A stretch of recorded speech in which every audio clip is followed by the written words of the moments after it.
நம்மளுக்கு நேச்சுரலா கிடைக்கிற முகத்துக்கு அழகு பண்ற விஷயங்கள். அதெல்லாம் வந்து பயன்படுத்தாம, நேச்சுரல் ஃபேஸ் வாஷ், நேச்சுரல் ந ம இது லிப்டிக் அந்த மாரி என்ன போட்டிருந்தாங்கன்னா, அதெல்லாம் வந்து வாங்கி பயன்படுத்துறாங்க. நேச்சுரல் இது ரேட் அதிகமா இருந்தாலும் பரவால்ல. இது இன்னும் நேச்சுரலா இருக்கு. நம்ம போட்டாலும் ரசாயனம்லாம் இல்ல. இத போடலாம் அப்படின்னு நெனைக்கிறவங்க, ஏன் வந்து இயற்கையாவே கிடைக்கிற விஷயங்கள வந்து நம்ம வந்து முகத்துக்கோ, தலையிலயோ தேய்ச்சு வந்து இது யூஸ் பண்ண மாய்க்கிறாங்க? அதுக்கு ஒரு பெரிய காரணம் என்னன்னா, ஒரு பக்கம் ஆரம்பத்துல நாம பேசியபடி விழிப்புணர்வு ஒரு பக்கம் உருவாயிட்டு இருக்குது. இப்ப இளைஞர்களுக்கு இயற்கையா போனா நல்லா இருக்கும். ம். அப்ப நம்ம இந்த ரசாயனம், இது கெமிக்கல், இந்த வேதிப்பொருளை நம்ம இதுல போடுறத விட இது போட்டா நல்லா இருக்கும் அப்படின்னு நினைச்சிட்டு, ம். இவர்களை நாம எப்படி வளர்த்துருக்கிறோம்னு சொன்னா, ம். சிரமப்படாமல், ம். நீ எந்த இதுக்கு சிரமப்பட்டு வேலை செய்யக்கூடாது, ம். சிரமம் இல்லாமல் வாழ்வது அப்படின்னு மனப்போக்கு ஒரு பக்கம். கண்டிப்பா. ரெண்டாவது, தேடி போய் ஒன்ன நாம வாங்கணும் செய்யணும் அப்படின்றதுக்கான அந்த எண்ணமே இல்லாமல் இருக்கிற இடத்துக்கு எல்லாம் வரணும் அப்படின்ற மன எண்ணங்கள் இப்ப வளர்ந்துட்டு இருக்குதுங்க. அப்ப இவங்க என்ன நினைக்கிறாங்க, நமக்கு இப்ப வெள்ளரிக்காயை இருந்து அது அந்த வெட்டி அதை நம்ம கொஞ்சம் முகத்துல போட்டுக்கிட்டா குளிர்ச்சி ஆகும் அப்படின்னு நினைக்கும் பொழுது, வெள்ளரிக்காயை நான் போய் வாங்கணும், தோலை சீவணும், வெட்டணும், அதை விட வெள்ளரிக்காய் வெட்டியே கொடுக்குறான்ல. அப்ப அந்த எண்ணத்துல அவங்க வெள்ளரி வெற்ற விலை, இதை விட இன்னொருத்தர் என்ன இருப்பாங்க, வெட்ட வெள்ளரிக்காய் ஏன் வாங்கணும், அதைத்தான் அவங்க நல்லா பொடிச்சு நல்ல அழகா இன்னும் அதுல மனமெல்லாம் சேர்த்து அழகா வச்சிருக்கான்ல, அது வாங்கி போட்டுருவோமே. இப்படி அந்த எண்ணம் தான் எல்லாமே பாத்தீங்கன்னு சொன்னா, அந்த உழைப்பு நாளுக்கு நாள் குறைஞ்சிட்டே போகுது. தேடி போகணும் அப்படின்ற எண்ணம் நாளுக்கு நாள் குறைஞ்சிட்டே போகுது. இதனுடைய அந்த எதிர்வினை தான் இருக்கிற இடத்துல எல்லாத்தையும் பயன்படுத்திக்கிறேன். அப்ப இயற்கை பற்றி விழிப்புணர்வு இருந்தாலும் நாம போய் செய்யாம அந்த இயற்கை நம்மை நோக்கி வரட்டும், கிடைக்கிறத வாங்கி பண்ணிக்குவோம். அதுலயே அவங்களுக்கு தெரியுது, இதுலயும் கொஞ்சம் பரவாயில்ல, அதை விட இது நல்லா இருக்குல்ல. நம்ம ஒரு கெமிக்கல், ஒரு வேதி பொருளான ஒன்றை வாங்கி நம்ம பயன்படுத்துறதை விட இது கொஞ்சம் குறைவா, நன்மைகள் கொஞ்சமாவது இருக்கு இல்லையா அப்படின்னு மனசுக்குள்ள ஒரு பரவாயில்லன்ற ஒரு எண்ணத்துக்கு வந்துடுறாங்க. ஆனா அதுவும் கெமிக்கல் தானே.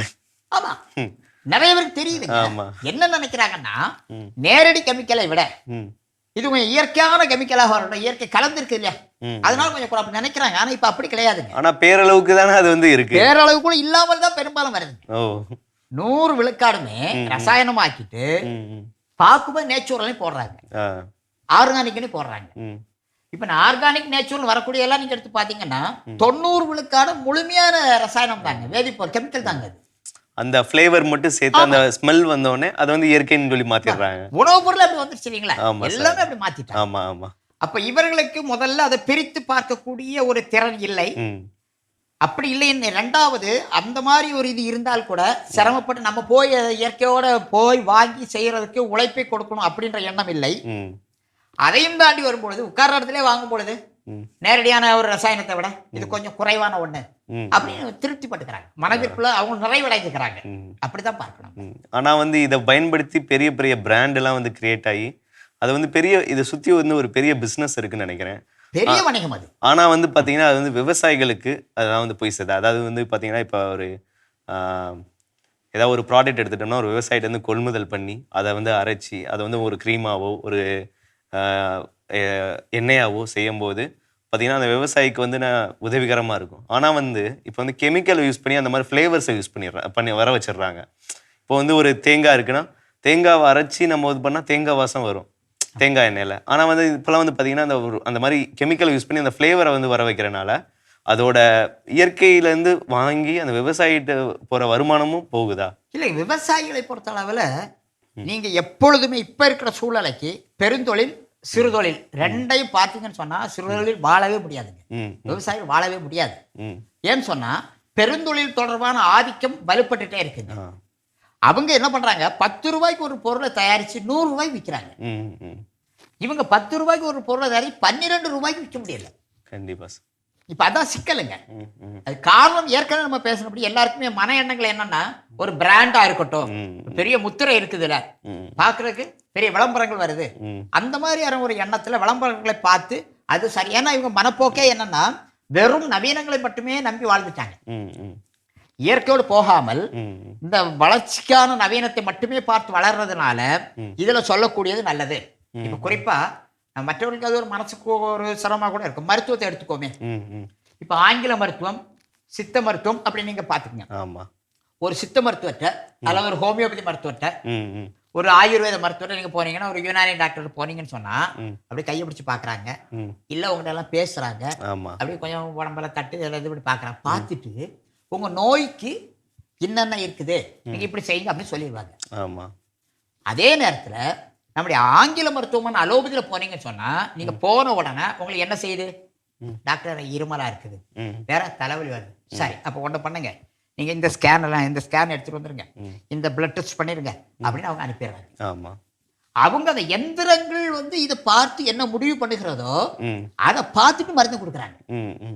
அப்போ நேரடியாக உங்கள் உடல் கூரை பார்த்து அதற்கான மருத்துவத்தை செய்யக்கூடிய ஒருவற்றை போறதுக்கு 2 பேர் இருக்கிறாங்க.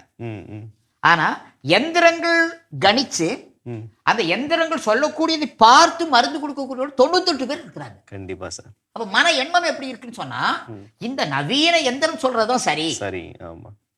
இவன் சாதாரண ஒரு மருத்துவம் சொல்லிட்டு சும்மா என்னது மூலிகை அரைச்சி வச்சுட்டா இல்ல அது மருந்துன்னு சொல்லி கொடுக்குறாங்க, இது நமக்கு எப்படி சரியா இருக்கும்? ஆனா அந்த மெஷின் அது போய் சொல்லுமா?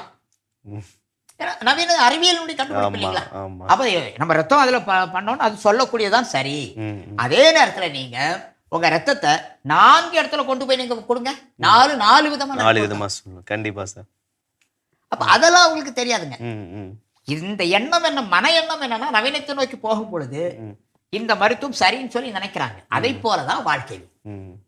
இப்ப நீங்க வாழ்க்கையில நீங்க எல்லாமே எதை பார்த்தாலும் உங்களுக்கு வந்து அது ஒரு விளம்பரமாக இருந்தாலோ வேற யாரோ சொல்லி இருந்தாலும் நம்புவாங்களே தவிர கீழே சொன்னா நம்ப மாட்டாங்க.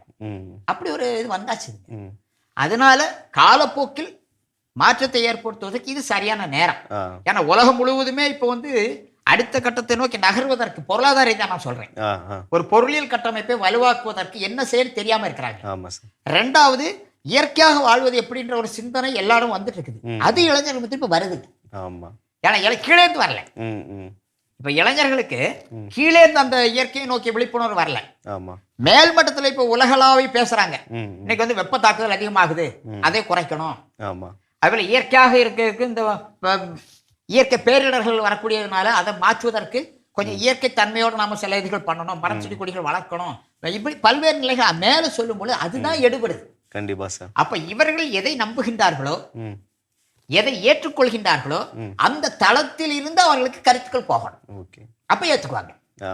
ஏன்னா அவங்க என்ன நினைக்கிறாங்க, நம்முடைய உடலை ஒரு எந்திரம் ஒரு கருவி முடிவு பண்ணுது, ஒரு மிஷின் முடிவு பண்ணுது, அதை சரின்னு சொல்லி ஏத்துக்கிற மனநிலையை நாம இருக்கும் பொழுது நம்முடைய கிராமத்தில் இருக்கக்கூடிய ஒரு சித்த மருத்துவரோ ஆயுர்வேத மருத்துவரோ இல்ல ஒரு ஹோமியோபதி யுனானியோ யாரோ ஒருத்தர் சொல்வது நம்ம ஏத்துக்கிறதுக்கு நம்ம மனம் இல்லை. கண்டிப்பா. அப்ப அந்த மிஷினில் வரக்கூடிய அந்த எந்திரத்தில் வரக்கூடிய சூழலை போல் அவர்களுக்கு மனதை மாற்றக்கூடிய அளவிற்கான சிந்தனைகளை உருவாக்குவதற்கு அதுல வந்து இப்போ ஊடகங்கள் தான் அதுல பெரிய பங்காற்றணும். ஊடகம் தான் இன்னைக்கு ஒரு பெரிய அளவுல அவங்களுக்கான மாற்றத்தை கொண்டு வருவதற்கு சரியான ஒரு இதா இருக்கும். அதனால இப்ப தேவை இருக்கு, வேலை இல்லை. அடுத்து என்ன பாத்தீங்கன்னு சொன்னா உணவுக்கு எல்லாமே இப்ப வந்து விலைவாசி ஏற ஏற உணவுக்கே திண்டாட்டமாகுதுங்க. சின்ன குடும்பங்கள்ல இப்ப உணவு பற்றாக்குறை.